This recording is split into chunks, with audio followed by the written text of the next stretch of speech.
You must to teach your children gratitude.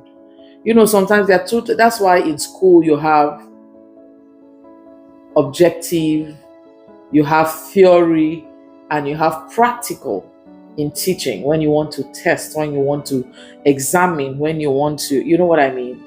So, not everything is taught by way of speaking, by way of just saying it. Some things should be experienced.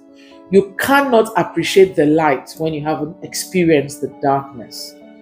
You cannot appreciate what you have when you possibly have not experienced lack. The gratitude of somebody who's coming from hardship is a lot different and very resounding from the person who's always had a lot. When you're raising children, there's this normal parental instinct to provide. You provide everything. So some of your children don't even understand what lack is, particularly through their formative years. They don't understand what a little extent of deprivation means. No. They've always had everything they wanted. And yes, you're having a proud parent moment. But you see, sometimes in teaching your children life lessons, not just behavior, you teach them scarcity. Scarcity. They mustn't get everything that they want, particularly if those things are not necessities. You should be able to, look, you should teach your children how to earn. You should teach your children effort and result, effort and reward.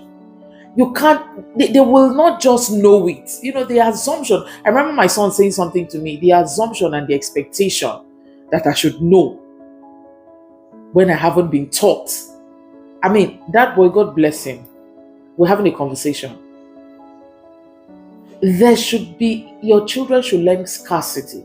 That's why you see some people who come from a lot of hardship, when they make it, you see, they always want to provide everything for their children. They don't even have the time to even teach the children. Some of them, not all of them do. And that's why you hear people come up with this saying, wealth is lost by the third generation. It's not true. Teach scarcity. How can you unalive yourself because of the pressure? The pressure. It's not just copy and paste when a child says thank you, but understanding gratitude in terms of it possibly could never have been there. There are people who don't even have this thing. These things that I am enjoying are earned, are worked for. My parents put in work to get this. I have a life today. I have what I have today because my parents worked for it. My parents